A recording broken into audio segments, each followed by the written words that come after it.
Well, good afternoon. My name is Don Steluto. I'm the co-director for the Center for Citizenship and Constitutional Government. And on behalf of the center and all of my colleagues, it's a delight to welcome you to this afternoon's lecture with our friend, Dr. Alexander Chula.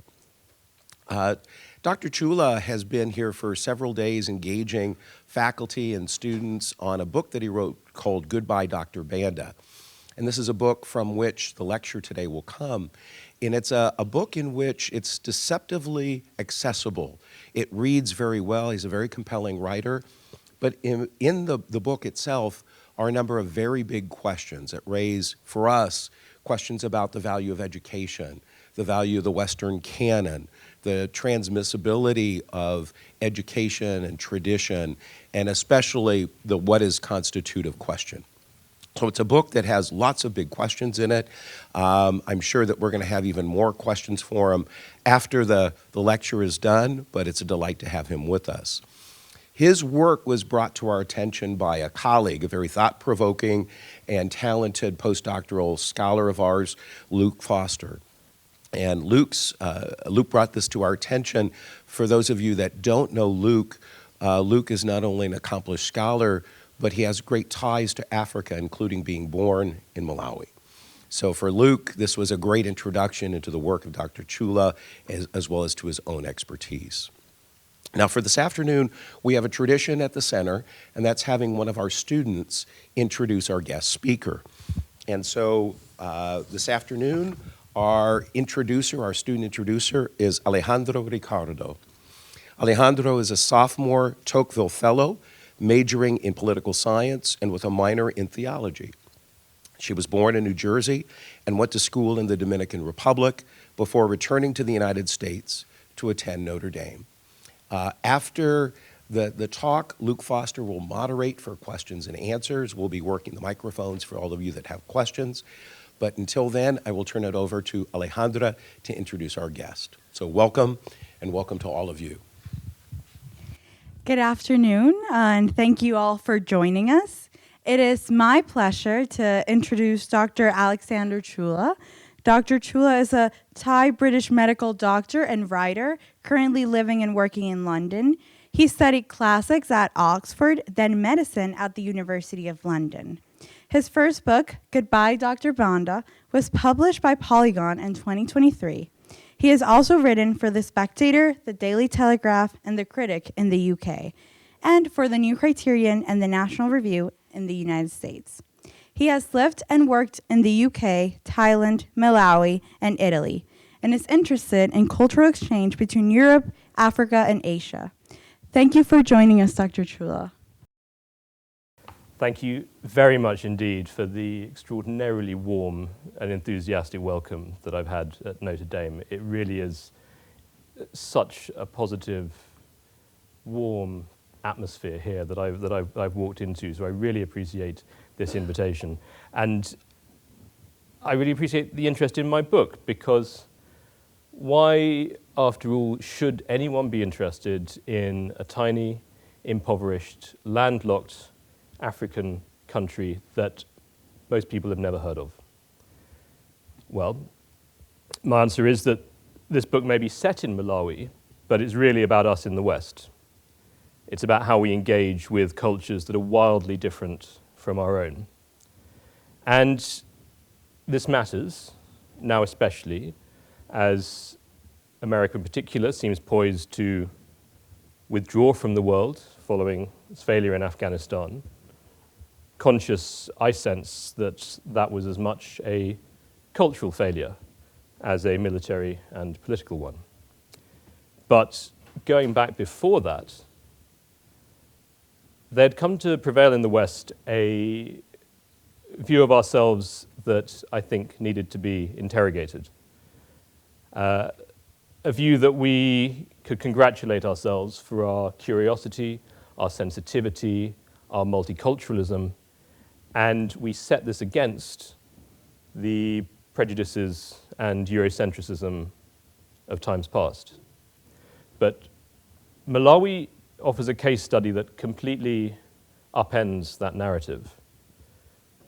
Malawi's a historical microcosm that's experienced basically the full gamut of Westerners down the ages, from David Livingstone and the early missionaries, through the era of the British Empire, to today's tourists, aid workers, and indeed Madonna. And I'll give you a plot spoiler. This is not a story that gets more edifying as it advances towards the present day. But I want to focus today mostly on how it started. So, as Alejandro has kind of said, I'm a medical doctor and I've worked in Malawi in that capacity. But I originally went there as a teacher of Latin and Greek after my first degree in classics. And why was there an opportunity to teach Latin and Greek in this country? It's because for 30 years after independence from Britain in 1964, Malawi had a dictator called Hastings Banda. And even by the Rococo standards of postcolonial Africa, Banda was very eccentric indeed. So in Banda's view, Malawi's chief problem was that nobody in the country knew Latin and Greek. And so in the 1980s, he founded a school specifically intended to offer the country's brightest children a classical education. And this was the Kamuzu Academy, the Eton of Africa, as it became known, founded in the village, in fact, by the very kachere tree under which Banda had received his first lessons from Scottish missionaries in the early 1900s. And the school offered full scholarships to the best performing pupils from each district of the country, no matter how poor, so that many turned up having never before worn shoes or having eaten with cutlery. And then they found themselves clad in boaters and blazers saying grace in Latin before eating British school meals in the refectory. And all of this cost a third of the country's education budget each year. It cost $14,000 per pupil per year. And that was at a time when the government's budget for children in ordinary government schools was about $17 per year. Now, the project deteriorated significantly after Banda's fall in 1994, but there was still a classics department staffed mostly by Oxbridge classicists, with Latin and Greek still compulsory, and so it actually had the largest number of entrants for ancient Greek GCSE anywhere in the world when I was there. So the school is deep in the bush. It's a properly remote place, far from the capital. And so on one side of a vast steel fence, you've got pupils learning, reading Homer and Virgil. On the other, you've got the world of village Malawi. And it's a world of extreme material hardship, insecurity, illiteracy, infant mortality, preventable disease, where people live by subsistence farming, often without any access to a cash economy, and where half the girls have children by the age of 18. So, that on one side, Homer and Virgil on the other. Grotesque, wasteful, elitist, absurd. These were all accusations leveled at the project, though more often, I would note, by Westerners than by people in Malawi. And indeed, it struck me that those were exactly the same charges that I'd heard leveled against classics everywhere else, including at Oxford. Anyway, the first question that confronted me then in Malawi was what to make of this elaborate homage being paid to such a potent symbol of Western civilization in such an unlikely place. Well, for a certain type of postcolonial thinker, this was grist to the mill, proof of a fetishistic attitude towards Western culture that was to be deplored. And so you get the celebrated Kenyan critic and writer Ngugi wa Thiong'o singling out Kamuzu Academy as pretty much his paradigm of the colonized mind in his book on that subject. And there is a grain of truth to this. So when Banda opens Kamuzu Academy in 1981, he gets up on the podium in his three-piece Savile Row suit, his Homburg hat, his fly whisk, and he addresses this enormous crowd of pupils and masters, obviously guests of honor, but there are also Ngoni warriors, there's an Mbumba of dancing women, there are Gule Wankulu dancers, and a multitude of astonished villagers who have wandered from far and wide to witness the spectacle.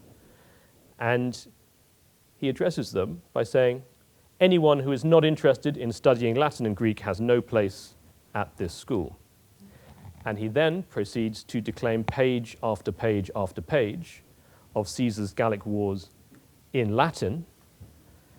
He's already got a minister who's having to translate his English into Chichewa for the assembled audience, who, faced with the Latin, just says to the crowd, "Mwamba zimene amene Kamuzu," you heard what Kamuzu said. And the crowd roars in adulation.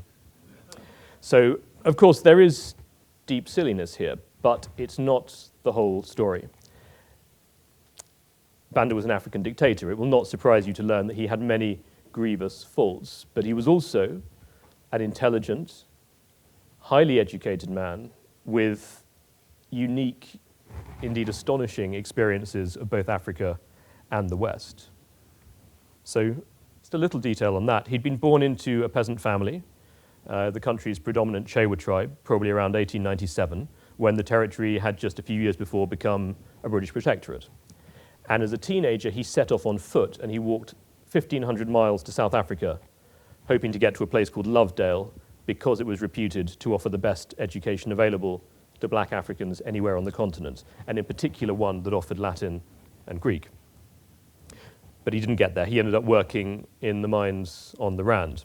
But he carried on education in evening classes, and as a result of that, he got a scholarship to come here to the American Midwest, first to Wilberforce, Ohio, then Bloomington, Indiana, University of Chicago, Meharry Medical School in Tennessee. And so in total, he spent 12 years in full-time adult education in the US, studying classics, history, literature, a lot of anthropology. So at Chicago, he collaborates with Mark Hanna Watkins, who's one of the founding members of the first African Studies program in the US. So all the while, he's getting this very broad experience of Western society that is almost unique for a black African from that era. And that experience broadens further when he moves to Britain, where he has a successful practice as a medical doctor. He moves in very sophisticated circles. He joins the Freemasons, the Fabian Society. He has an affair with a married Englishwoman. He canvasses for Clement Attlee in the 1945 election. And he's consorting with African exiles there, conspiring against imperialism. And that was all just before the winds of change sweeping back to Malawi, where he's quickly recognized as by far the most qualified man to run the newly independent country. Now, I say all this because these are not commonplace achievements for any political leader. And it strikes me as a little facile, even high-handed, to dismiss him as just a colonized mind, like Idi Amin fancying himself the last king of Scotland, or Jean Bedel Bokassa getting himself crowned emperor in a Napoleonic coronation.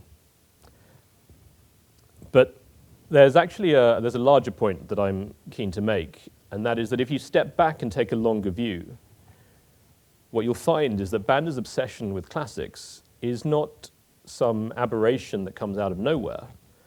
It's consistent with a tradition of high intellectual ambition that in fact suffuses Malawi's history from almost the first British contact. So Samora Machel, the founding father of Malawi's neighbor Mozambique, said a very surprising thing.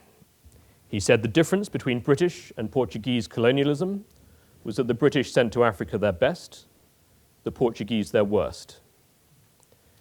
Now, it's odd to find oneself questioning a militant Marxist-Leninist for overstating the case in favor of the British Empire, but he was right with particular regard to Malawi, because this was the region that obsessed David Livingstone.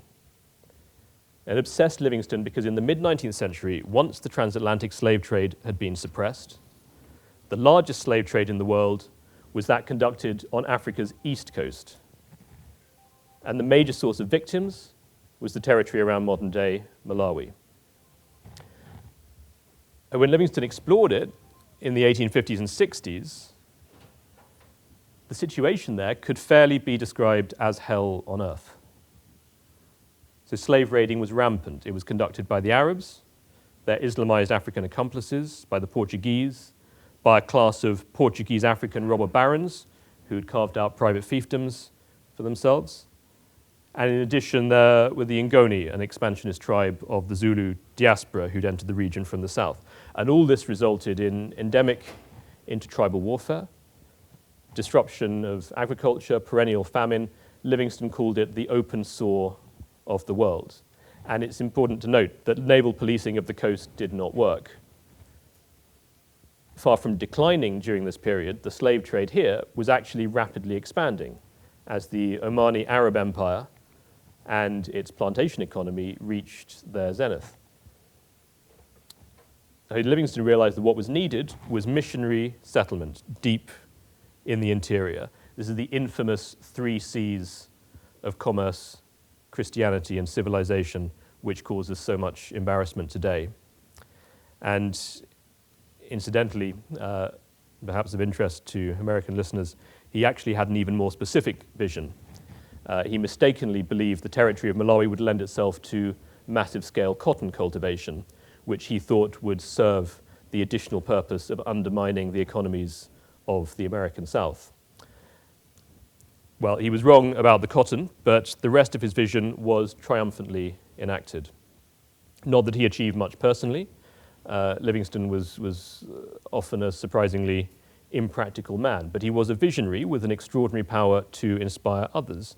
And so when he appealed for volunteers in Britain, hundreds of young men came forward, and they died in droves, mostly of disease, partly through the enmity of the slavers, and their graves are littered around Malawi today, and they're still venerated.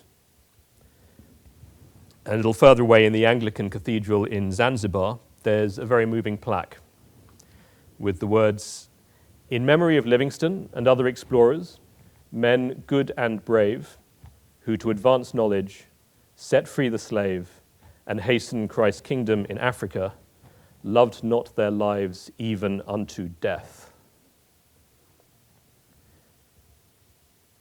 But I was visiting with a party of Scandinavian aid workers who were enjoying a Zanzibari beach holiday away from their development projects upcountry.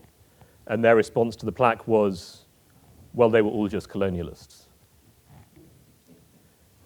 Well, those mere colonialists, through this act of almost self-immolation, actually realized Livingstone's vision, and they did so with very little recourse to force, chiefly through a heroic appeal to better nature. British military force was very belatedly and reluctantly deployed to mop up a handful of recalcitrant slave of fiefdoms in the late 1890s, but most of it had already ended by that point. And it's a story that gets totally neglected today, but in my view deserves to be regarded as one of the greatest moral crusades of modern times. But for my purpose here, it's important to note these were men of the highest intellectual and moral caliber Britain has almost ever produced. And where did they come from?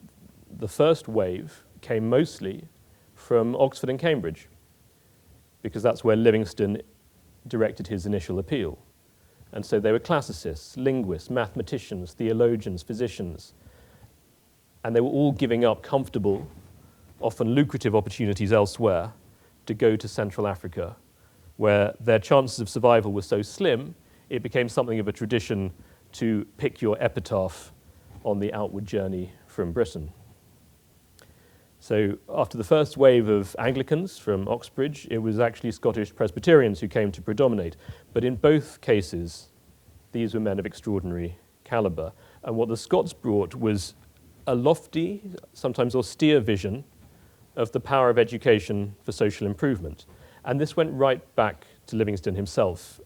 And I think his personal experience is important here, because Livingstone grew up in a tenement block in the mill town of Blantyre outside Glasgow, where his family had moved to escape even harsher conditions on the Hebridean island of Ulva, conditions which, in terms of material hardship, are not incomparable to those he might have found in many parts of Central Africa.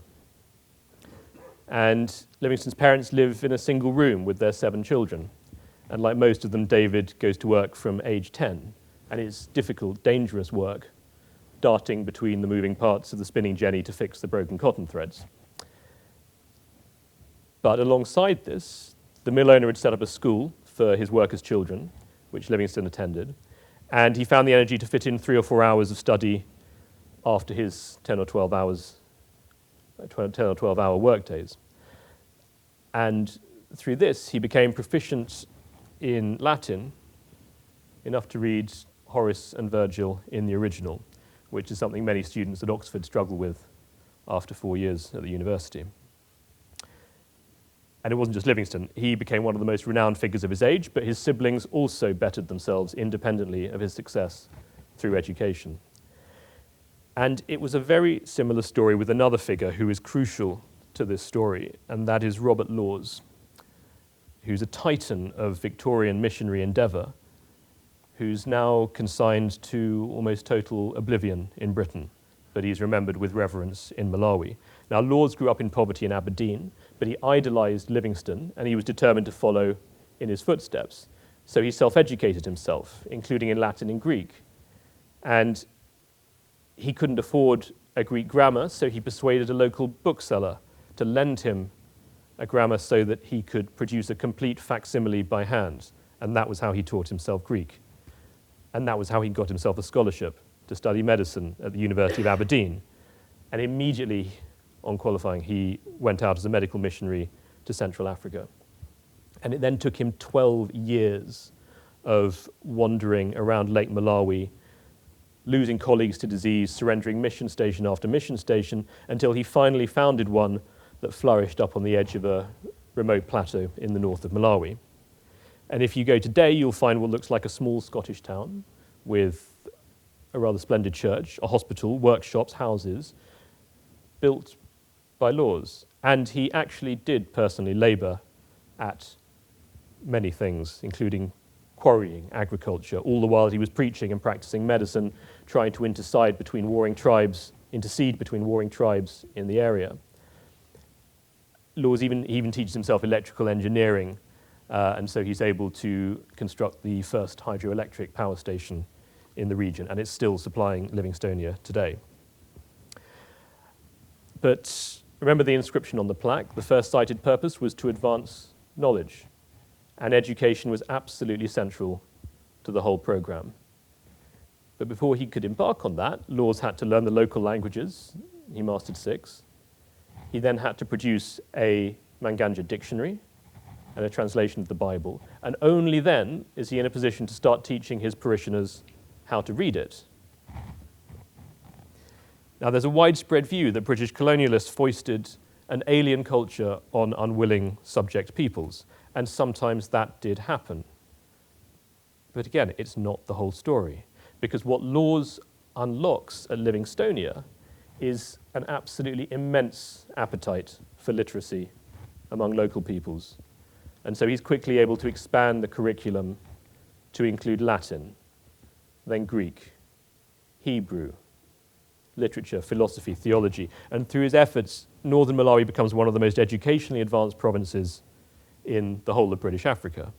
And thousands acquire literacy, numeracy, vocational skills. But the really astonishing achievement is in elite education. So, just for example, here are some exam questions that Laws students had to answer to graduate from his institute in the 1920s. Compare and contrast the moral philosophies of Plato and Aristotle. Distinguish Trinity from triunity. Or question 3. And bear in mind this is a region in which literacy is almost completely unknown when he sets up the institute 30 years before. Question 3. God does not, by predestination, destroy in me the freedom essential for moral growth. Discuss. Now, at the time, colonial officials objected that this was grotesque, wasteful, elitist, absurd. They complained specifically that Laws was over-educating Africans. There was a small anti-colonial rebellion in 1915, and that stiffened opposition to what Laws was doing. But he doubled down, saying the rebellion proved the need for more education, not less. And he only ever reasserted his abiding principle, which was that his purpose was to give everyone access to what he called the whole mass of man's spiritual treasures. And so in the 1940s, a British anthropologist was sent out by SOAS to study educational attainment in the region, and she was walking in the hills one day, and she encounters a young Ngoni warrior with a spear in one hand and a book in the other. And it turns out that it's Plato's Republic.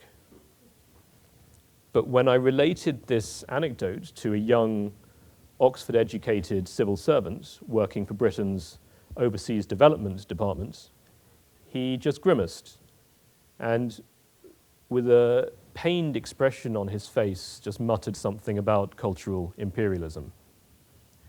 Now, if this was cultural imperialism, it spectacularly backfired, because what quickly emerged was a tranche of writers, thinkers, pastors, activists, men and women of properly independent mind and spirit who successfully challenged colonial rule, most of them participating in the peaceful transition to independence in 1964. And in fact, the country's first political party is drawn pretty much wholesale from the debating society that Laws set up at Livingstonia. And the effect wasn't even limited to Malawi, because Laws graduates percolate throughout southern Africa, influencing countries like South Africa, a figure like Clemens Kadali, who's the leading figure in South African black trade unionism, or Helen and David Kaunda, who meet at Livingstonia as students and become teachers, and they are the parents of Kenneth Kaunda, the father of Zambian independence. But there's another line of criticism to consider, the one famously espoused by Edward Said, that even if the introduction of this culture had its benefits, it ran alongside a separate project to denigrate local cultures. And this did sometimes happen, but again, it's not the whole story. Because the first generation of missionaries to Central Africa were energetic, meticulous students of local peoples, languages, cultures.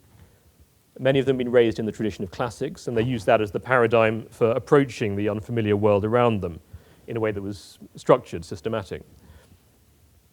Now, the fact they dedicated, in many cases, most cases, their whole lives to the region, in contrast to today's fly-by-night or aid workers, that already suggests to my mind an attitude of sympathy, but you don't have to look far for a more explicit statement of that. So consider the Scottish missionary David Clement Scott, who's a linguist, mathematician, musicologist, amateur architect, who can only be described as infatuated with the culture of Malawi's Manganja people. So his major work was the Cyclopedic Dictionary of the Manganja language, published in 1892. It's a work of monumental scholarship, but also wild eccentricity. And it's a book in which there's almost no detail of indigenous life that's too trivial for his attention. Whether it's basket weaving, porridge making, his bias is so clearly towards the local culture and not against it. For example, when he considers the practice of burning witches, and he anticipates any sense of superiority in his reader by asking, well, how recently was that practice ended in Britain? Or when he's considering the practice of burying slaves alive with their dead masters, he offers a rather meek apology, saying the process was sort of dying out, and anyway, it had only really been reserved for special occasions. But it was the language that received his fullest devotion. So the introduction to his dictionary, it contains a grammar, a syntax, but it's also got what can only be described as a love letter, in which he abandons the sober philological tone of the rest, writing that Manganja possesses the fullest expression of the abstract yet achieved by man. It speaks from nature, but it also speaks from God. It is the witness of a perfect incarnation, and any who would surpass it must be as broad and as courteous as this language and this people declare the genius of Africa to be. And yet for Scott, there was nothing irreconcilable between this attitude and also teaching Latin, Greek, Hebrew, And just like with Robert Laws, Scots students went on to become intellectuals, political activists, writers. Above all writers, because it's from this high vision of Western culture that there emerges a Malawian literary tradition that flourishes to this day. And it started quite humbly with translation work, first with John Bunyan and Shakespeare, projects which interestingly were sponsored by Hastings Banda with money from his medical practice in Britain. But it very quickly evolved into something much broader. In particular, it became a major source of criticism of the colonial government, as mentioned. And later on, it becomes increasingly critical of Banda's regime as it starts to get very repressive in the 1970s and 80s. And at this time, the output of Malawian writers, it only gets stimulated by the censorship, the persecution, even imprisonment that the regime flings at the Malawian writers, which is itself a testament to an independence of spirit that really doesn't fit with the colonized mind thesis. And I think that's the whole point of literature, is once it's established, it takes on a life of its own, which is politically intractable and unpredictable. But just in terms of output, Malawi's literature is astonishing for such a small country. In the second half of the 20th century, belles lettres become something of a national pastime for educated Malawians. And a few years ago, a Malawian writer compiled an index just of Malawian poets, and it runs to 29 pages. Now, of course, very few of them discover any audience outside Malawi, but this, to my mind, makes it all the more impressive, because the writing clearly enjoys a prestige that transcends the knowledge that it's not going to reap material reward. The other aspect, though, of this tradition that I want to dwell on is the fact that there's a recurring concern observable in almost all the Malawian writers, and that has been the retelling of Malawi's pre-Christian heritage, its mythology, folk tales, cosmologies. And this comes from a body of oral literature which itself, along with a remarkable tradition of rock art in Malawi, to my mind is eloquent of this deep-seated human need in any society to try to communicate things of importance to future generations. But that only survived because of missionary and colonial ethnographers who recognized the local heritage was vanishing before their eyes with the advance of modernity. But by doing so, they enabled Malawian writers in the second half of the 20th century to take that heritage and rework it, revitalize it into something that then became central to the country's emergent national identity. And it's striking how obsessively the same mythology is treated by Malawian writers, with all of them tackling it somewhere in their oeuvre, so that the legends have now been retold as novels, poetry, plays, even children's literature and an opera libretto. It's, to my mind, a good example of Chinua Achebe's idea of harnessing Western means for African ends, of the power of literature to salvage heritage that otherwise would likely not have survived. But just like Achebe, Malawian writers very early on have a remarkable perception of how pernicious Western culture could be. In particular, that it had a power to uproot what was local, exactly as Achebe analyzed. But even earlier than Achebe, a Malawian writer called Levi Mumba anticipated him with the comment, "I hate individualism.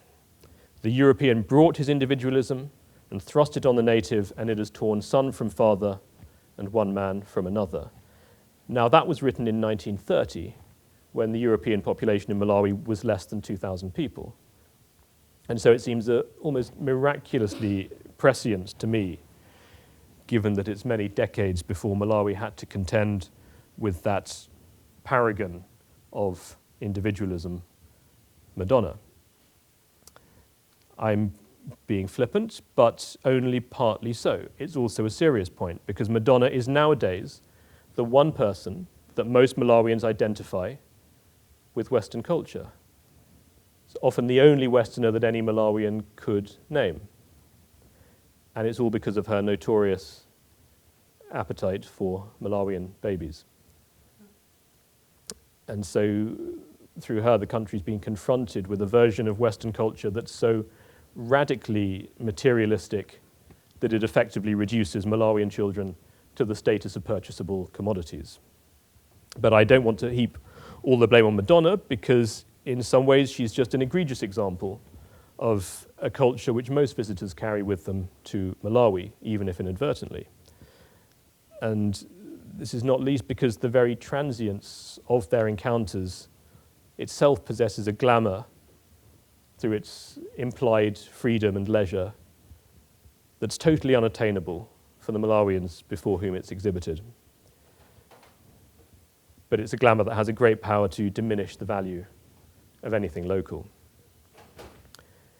And all this is in stark contrast to the very different vision of culture promulgated by the early missionaries I've considered.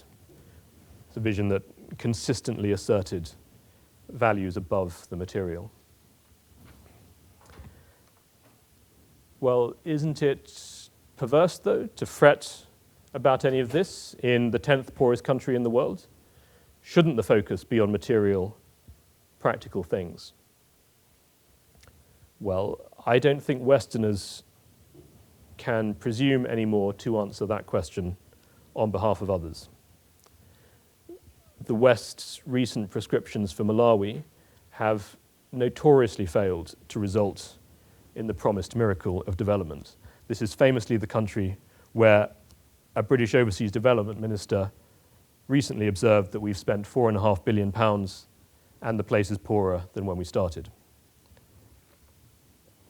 On the other hand, Malawian society did respond deeply and positively to the vision of those early missionaries. It did sponsor an eccentric project of classical education. It does value literature. It cares about Madonna, as the very intense and public discussion of her influence in Malawi makes clear. But above all, though, it's in village Malawi, even and especially amidst extreme material hardship, that you get, I think, the starkest proof that man does not live by bread alone.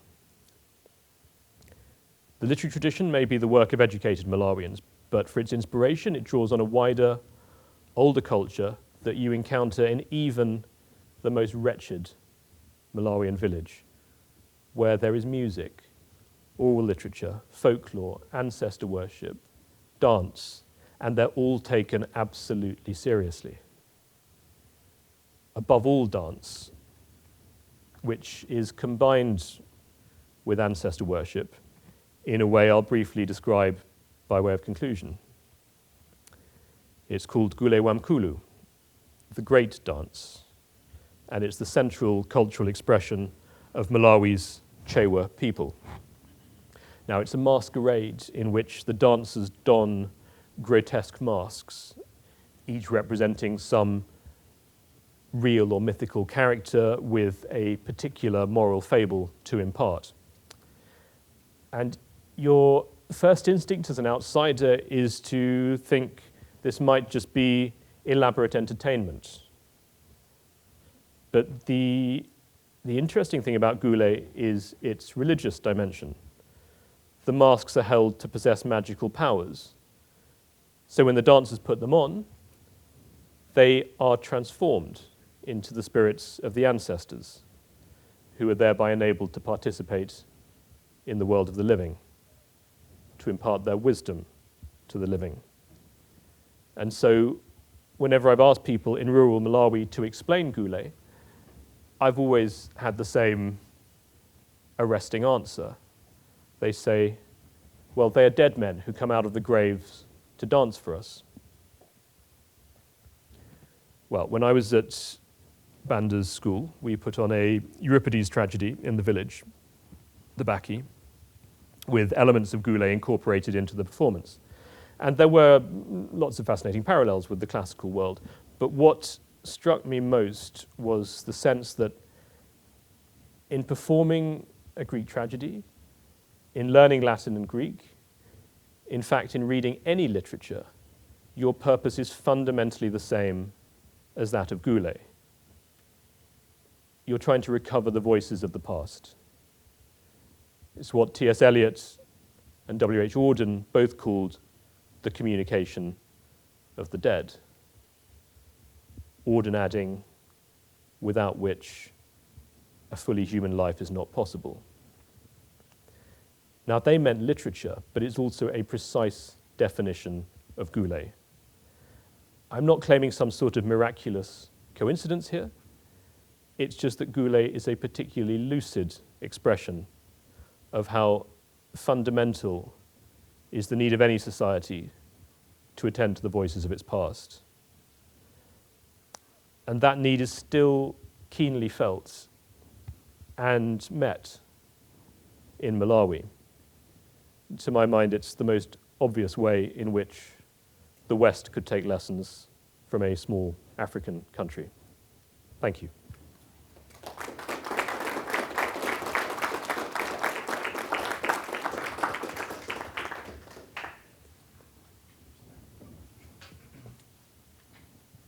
All right.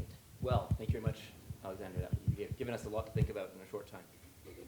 We have about half an hour for Q&A and discussion, and we have a tradition at the center of asking undergraduates especially, but graduate students are allowed as well, to pioneer the first question. So would anyone like to offer a question?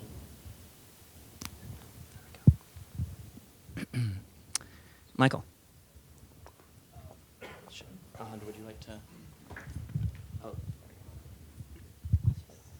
Thank you again for your talk and for meeting with all the students too. Yeah, on the last part of your talk, that was really interesting. One of the chapters in the book, which I think is called "Death and Transfiguration." One of the chapters in the Death and Transfiguration, I think,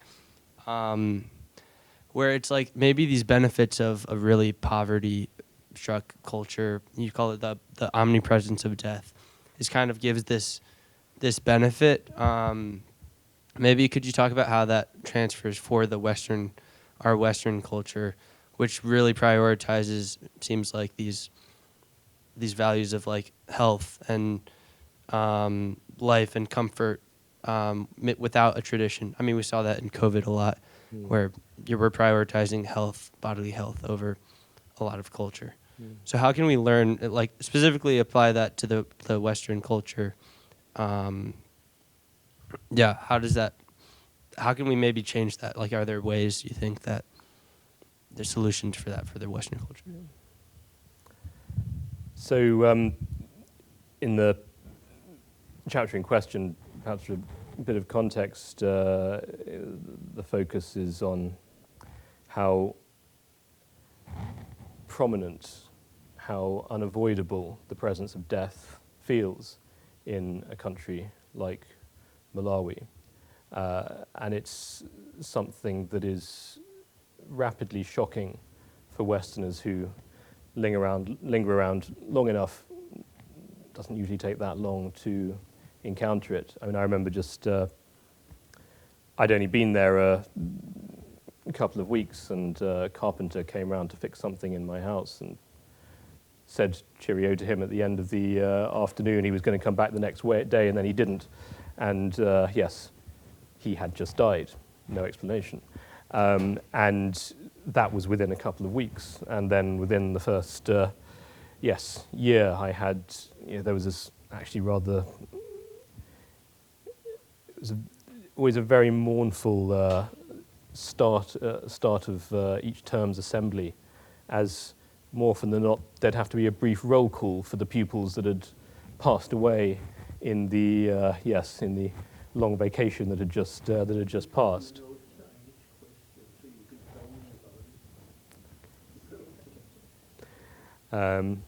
or indeed, yes, turning up at the swimming pool and finding a dead body there. I could go on, but what struck me, and the contrast especially, was when I then started working as a doctor in the UK, and I became very conscious of how we're shielded from the presence of death, in the most sort of mechanical ways. Actually, I describe how when certainly in a UK hospital ward, when a patient deteriorates, all the curtains get pulled around, and of course they are. But it is a striking difference how it's physically shielded, even in the context of a hospital. Now, I don't know what the practical solution to that is. I think it does have an impact on our whole perception of the world, and it distorts our value system because it pushes us away from things that traditionally have been held to possess enduring value, and pushes us instead towards what's immediately glittering, appealing, commercially satisfying. I don't have a ready-made solution for that phenomenon, but you could at least start with acquainting yourself with how extraordinarily familiar the presence of death is for most people in this world still, and what a extraordinarily unusual position it is to be in, privilege it is to be in a society where you are safely insulated from so much of that. Further questions? Mr. Roberts? Thank you, Doctor. That was a very, frankly, moving lecture. I'm ready to devour the book. I have a question, and maybe, Luke, you might be able to provide insight to this too, but I'm curious about Mozambique under Portuguese rule. Were there religious orders there under Portuguese rule? And B, did they attempt to educate in any similar manner to what the Livingstonians were able to accomplish in Malawi? So it may well be that Luke's got a fuller answer to this than I can provide. But the Portuguese colonial project in Mozambique, the first thing to note is that it's so much longer. Yes, it goes on for centuries, and so it evolves in its character and its purpose quite significantly over that period of time. Yes, there certainly is missionary endeavor, but certainly so far as I'm aware, I'm not aware of particular examples of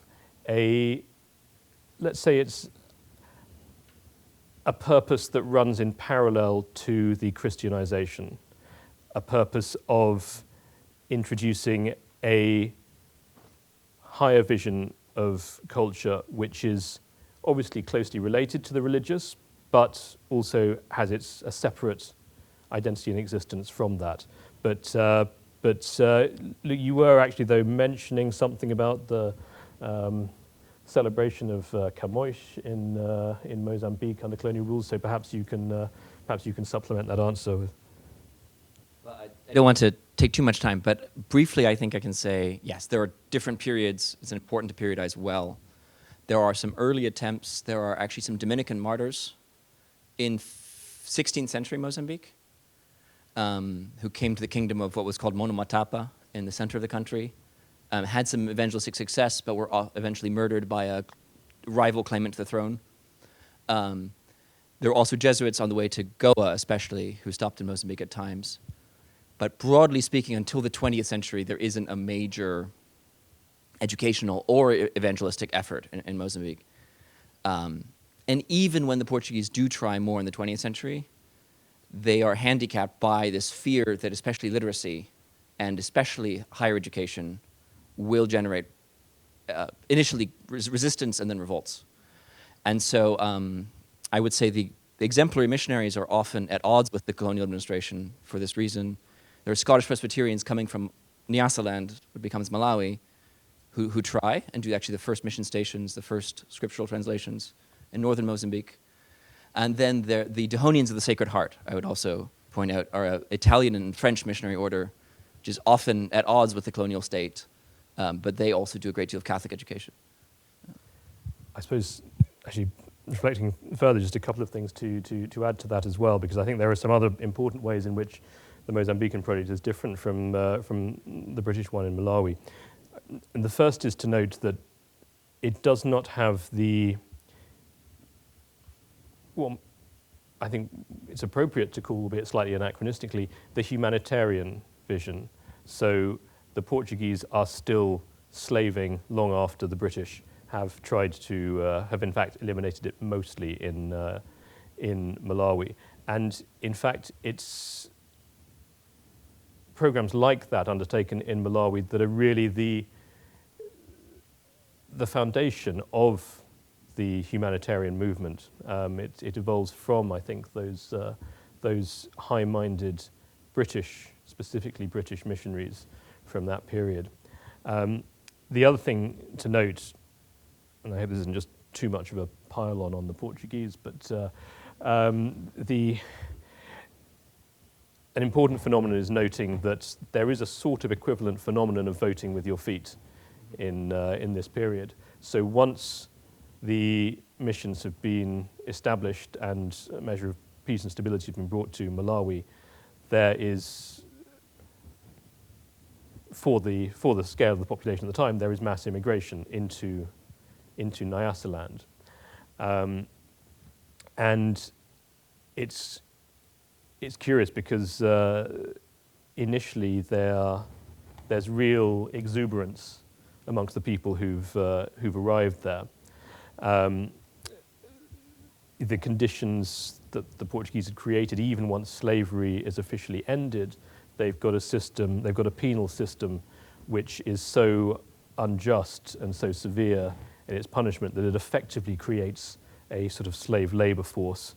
And it's to escape that so many of the immigrants come into Malawi. And there are records of songs being sung by those migrant groups right up into the 80s and 90s with powerfully revealing lyrics like, "This place is wonderful." But the sad irony to it is that, like a lot of migrant groups, they then are the people that's most easy to exploit once they've got into Nyasaland. So while indigenous people who were then indigenous were enjoying a great improvement in the material conditions, it was the immigrants from Portuguese Mozambique who were taken advantage of to some extent, and yes, abused by the white settlers who set themselves up in Malawi. But nevertheless, they continue to come from Mozambique. Maybe one quick last nuance to add. There was officially a Portuguese system of assimilation to imperial citizenship if you received a fourth-grade education in Mozambique. This was very rare in practice, partly just because fourth-grade education was very inaccessible. But the legal status did exist. There's also much more intermarriage in the Mozambican colonial system.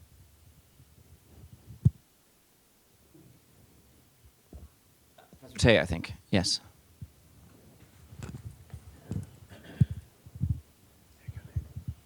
Thank you for this profound talk. Are you familiar with the Evelyn Waugh novel Black Mischief? Yes. Yes. And so this is a question about the reception of this novel within the Malawian literary tradition. And more generally, see, I would put Waugh in the same category as two other authors you named, Auden and Eliot, because of a general orientation, positive orientation towards classicism, a general view of tradition, which I think they share. Some more optimistic than others. Although broadly kind of somewhat along pessimistic lines, actually. Yes.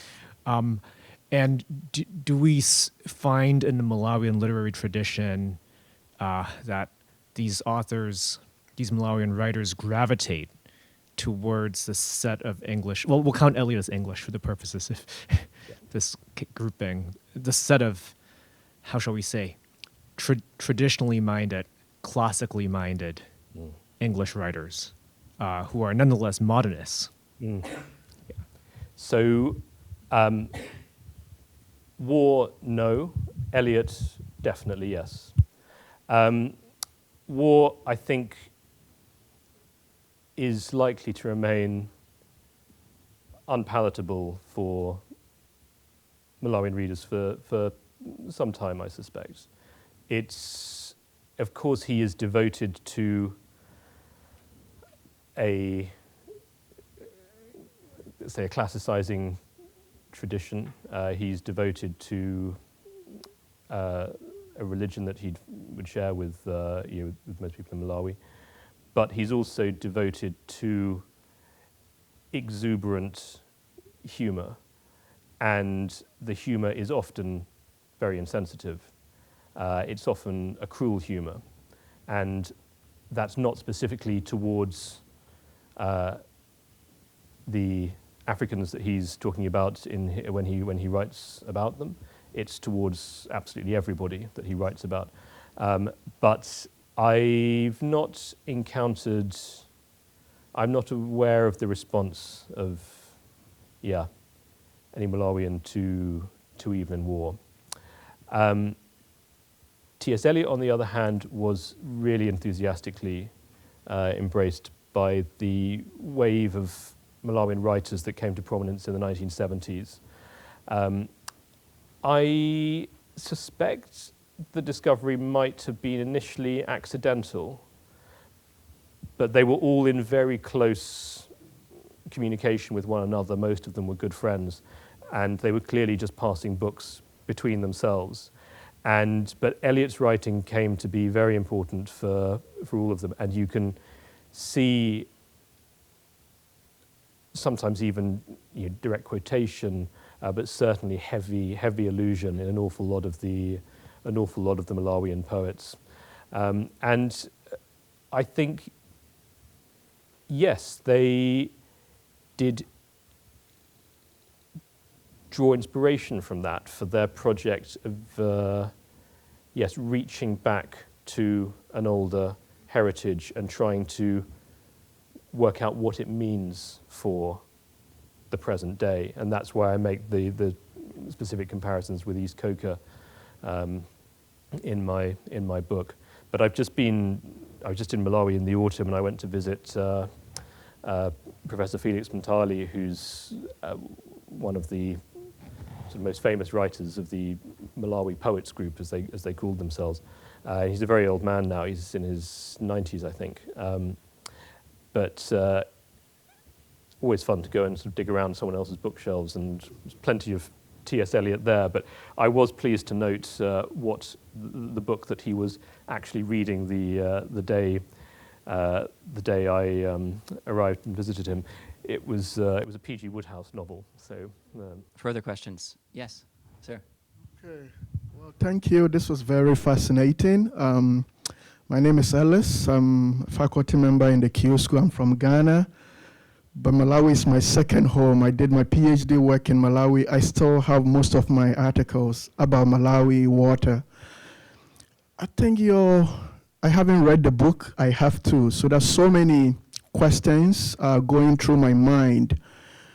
But I look at myself as a scholar who studied in the United States and tried to reconcile the tensions around the colonized mind, if you will, and how this is often received back home, right? So on the one hand, Malawians may be thankful for the Banda who had access to Western education, who became the freedom fighter, but then on the other hand, renouncing the excesses about Banda of what you can describe as the colonized mind, right? So did you overlearn from the colonizer in a way that sort of affected the country's own trajectory? But a lot of this might be based on almost an imagined future for all these countries. Had we not been colonized, or had we not had access to missionaries, what kind of future could have been imagined?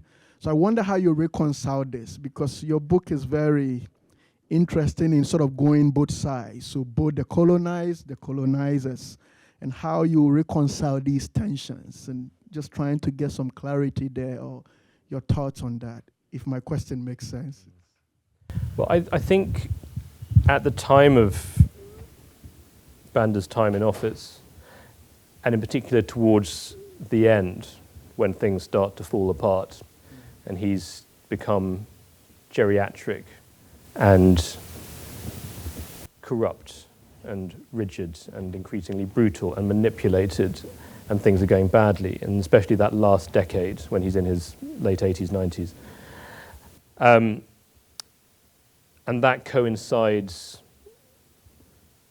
or rather it's also so close to the period of the end of decolonization, that I think that's when there's a sort of zenith of hostility in Malawi to Banda. It mustn't be exaggerated. It should be remembered that he's still got a huge base of support, even to the very end, even in the referendum to decide whether or not the country is going to move towards multi-party democracy.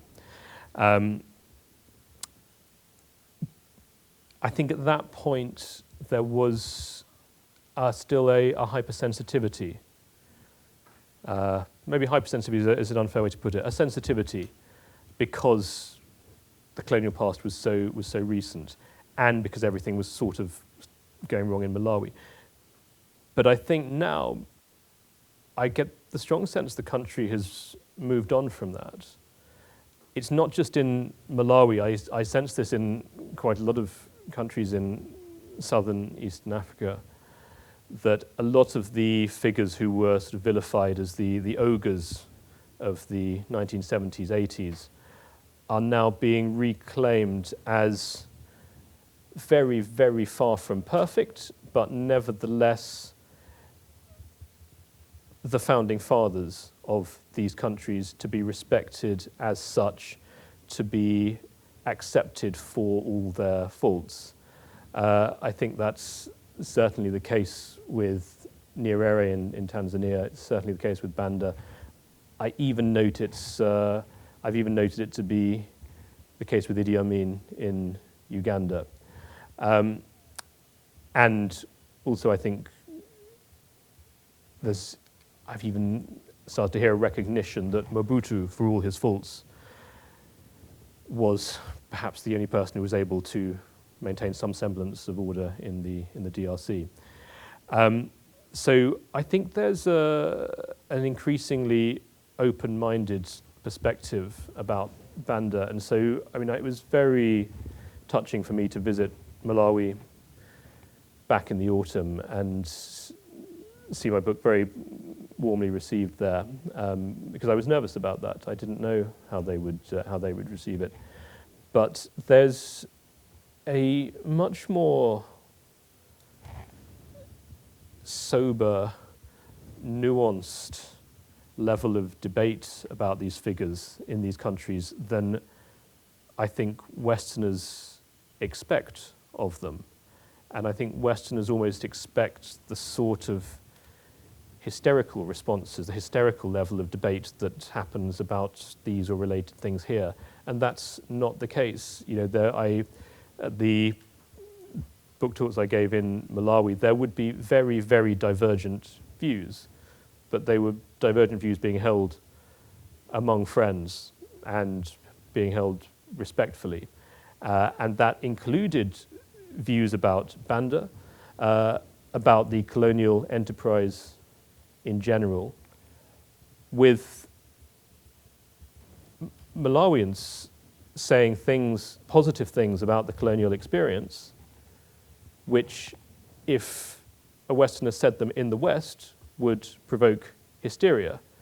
Now, I'm not saying they're common in Malawi, but it's a respectable intellectual position to hold, and the debate is respectful.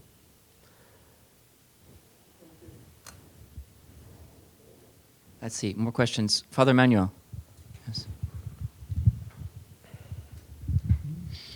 Thank you very much, Dr. Chula, for such a fascinating lecture and book, which I also look forward to reading.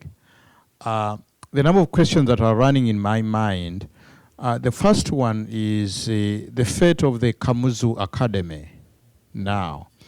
And what are most graduates of the academy doing in Malawi itself? Connected with that, how are they negotiating? Because I see what you are doing in the book is a reflection, a memoir kind of reflection on negotiation between different worlds which Kamuzu inhabited, which you inhabit, which many of us inhabit. And so I'm interested to see how that negotiation is going on between the graduates of the Kamuzu Academy within the local historical context of politics and economics in Malawi, but also very much interested to see the negotiation between African native cultural patterns of orality, of art, of culture, of storytelling, the kind of the classics, if you would say, from an African point of view. I would like to hear a little bit of that kind of negotiation, or whether there is anything that these classicists in Malawi are learning from the native cultures in terms of storytelling, in terms of their view and their relations to the broader world out there. So, by the way, I am originally from Uganda, and so when you speak about Idi Amin, I look forward to having more conversation about that as well. Thank you. So, the first thing I suppose to note is the Kamuzu Academy is something of a final flourish of Banda's 30-year regime. And it's not long after it's been established that he falls from power, that funding for Kamuzu Academy initially collapses completely, and the school precipitously declined. And it is now a very sad shadow of its former self.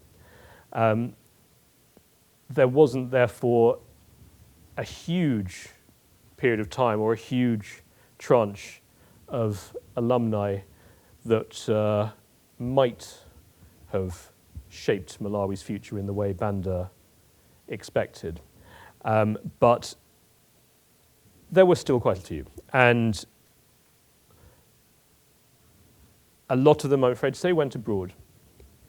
Now, that's been a recurring problem for Malawi right since the first of those very lofty missionary educational projects started. So even those graduates from Robert Law's institutes, you see the brain drain phenomenon taking place. The opportunities in Malawi are so desperately few that people of talent just slipped away, and they went to the Rhodesias, northern and southern Rhodesia, Zambia, Zimbabwe. They went to South Africa, and they actually were huge influence in the development of those economies, but they didn't stay in Malawi, which is bitterly ironic given that before the missionaries came, it had also been human capital that was Malawi's chief export, but in the form of slavery. So there were, though, still quite a lot of graduates that remained, and a lot of them are in very prominent positions in Malawian public life.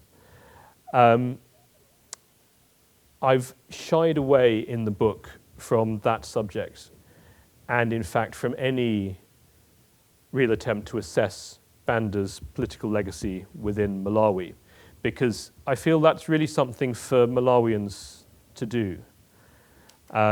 It's a very complicated legacy, and it's one that Malawians, as just mentioned, debate very freely and frankly with very divided views today. But it's a respectful debate, and so I feel it's important to just let them get on and have it. My views towards Banda are obviously fairly sympathetic in the book, but I can't deny that there was also a mismanagement, brutality, corruption. To what extent those have contributed to the parlous condition of Malawi in the present day, I think it's difficult to say. Malawi's problems are so huge and so complicated, they're definitely beyond the question of did Kamuzu Academy or did Kamuzu Academy not ameliorate or worsen them. And you get Malawians who are divided exactly along those lines. Some of them think Kamuzu Academy is responsible for many of the worst features of Malawian society today. Others think whatever has been achieved in the country in the last few decades is attributable to that. And you get, it's that sort of polarizing. So I'm a little hesitant to weigh in on that, actually, because my concern is the broader meaning of the experiment for us in the West, for how we interact with other cultures.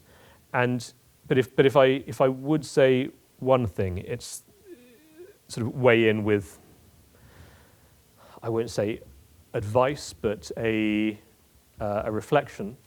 It is that, you know, if someone were to come today and propose setting up a classical project in a country that had never had one, say neighboring Zambia, I wouldn't counsel that as a worthwhile project to pursue, unless it was something that was coming from within.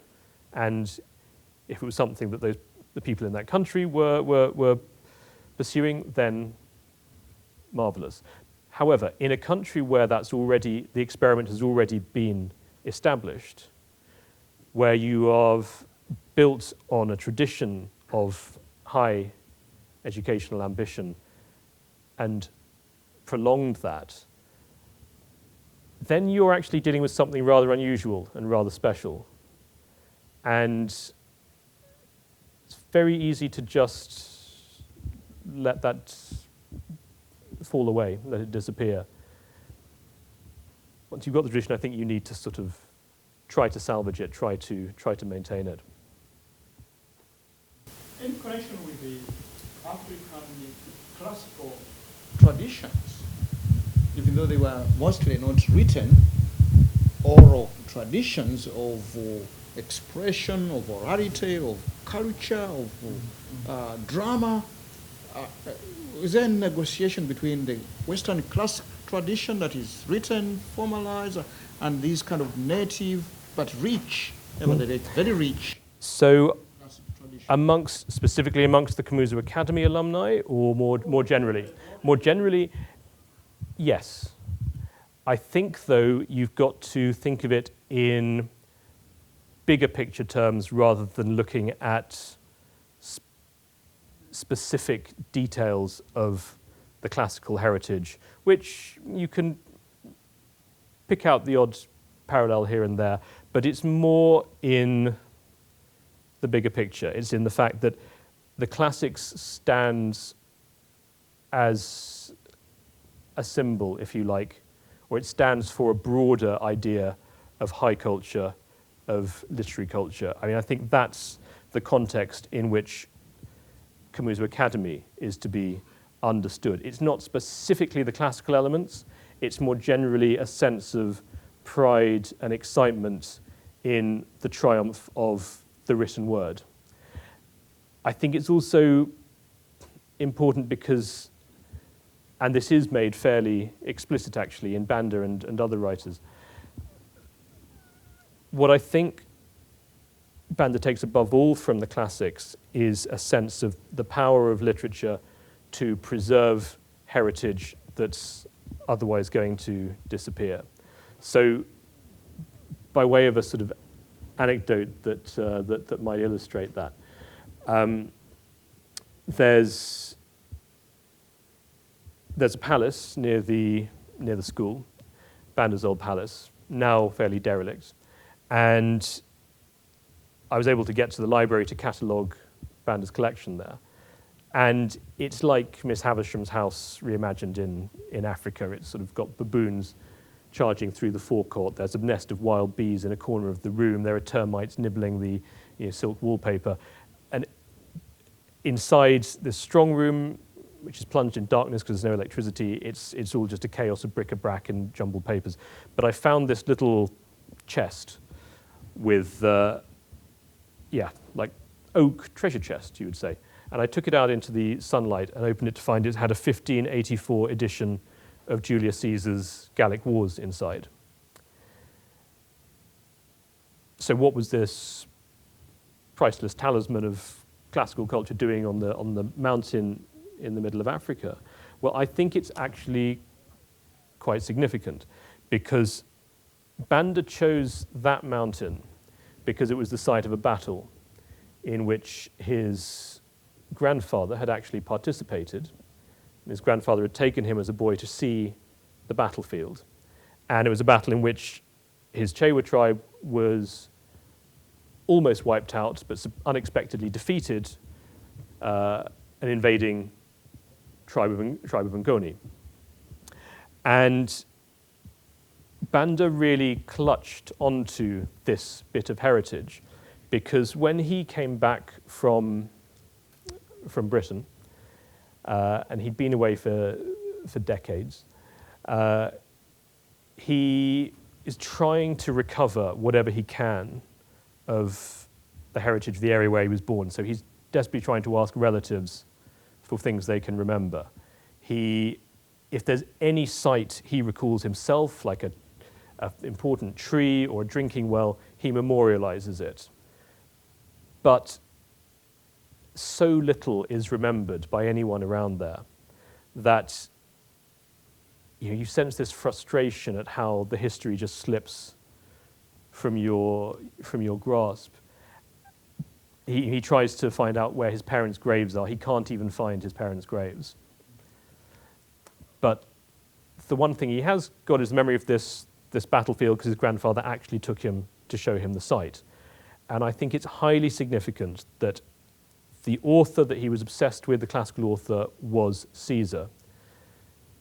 That's the book he wanted the priceless edition of, and the place he wants to put it is this one place where he's got tangible heritage, because the Caesar is there representing the power of written history to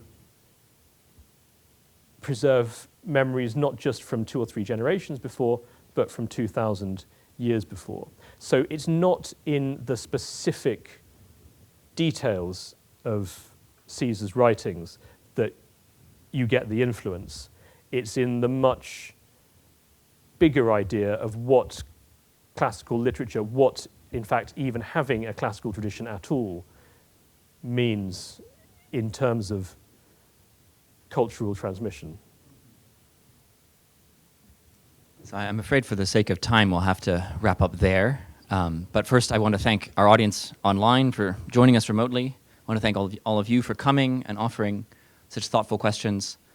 I also want to thank, of course, the staff at the center, Dr. Don Steluto, Harv Humphrey, Dr. Debbie O'Malley, for all their work in putting this event and the whole series of events we've had this week with Dr. Chula together. And I'd like to thank my friend for accepting our invitation to come. Thank you very much. Thank you. Thank you. Thank you.